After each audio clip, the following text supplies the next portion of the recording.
இயக்குனர் சமுத்திரகனி சாட்டை அப்படிங்கிற திரைப்படத்தோட 2ஆம் பாகத்தை எடுக்க போறாரு. சாட்டை அப்படிங்கிற திரைப்படம் 2012வது வருஷம் ஆசிரியர்களுக்கும் மாணவர்களுக்கும் இடையே இருக்கிற ஒரு உறவை பத்தி சொல்ற திரைப்படம். அந்த படத்தோட 2ஆம் பாகத்தை விரைவில் எடுக்க போறதா சமீபத்துல இருக்கிற பேட்டி ஒண்ணுல தெரிவிச்சிருந்தாரு. அந்த படத்துல சமுத்திரகனி ஆசிரியரா நடிச்சு பலருடைய பாராட்டுகளையும் பெற்றிருந்தாரு. இப்போ படங்கள்ல பிஸியா நடிச்சிட்டு இருக்கிற சமுத்திரகனி இயக்கத்துக்கு தற்காலிகமா ஒரு இடைவெளி விட்டு இருக்காரு. இந்த நிலையில சாட்டை 2 படத்தின் மூலமா திரும்பவும் இயக்கத்துக்கு திரும்ப இருக்கிறாரு சமுத்திரகனி. நான் நடிச்சு இயக்கி வந்த கிட்னா அப்படிங்கிற திரைப்படம் தற்காலிகமா நிறுத்தி வச்சிருக்கேன்.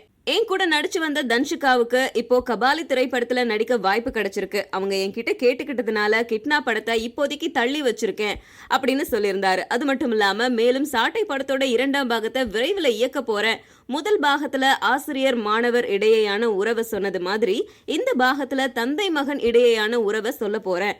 இந்த படத்துல நடிக்கிறதுக்கு நடிகர் நடிகைகள் தேர்வு செய்யும் பணி இப்போதைக்கு நடந்துட்டு வருது. தம்பி ராமையா இந்த படத்துல ஒரு முக்கியமான வேடத்துல நடிக்க போறாரு. படத்துல அவருடைய கதாபாத்திரம் கண்டிப்பா தாக்கத்தை ஏற்படுத்தும். விரைவில் சாட்டை 2 படத்தை பத்தி அறிவிப்புகள் முறையா வெளியாகலாம் அப்படின்னு சொல்லியிருக்காரு.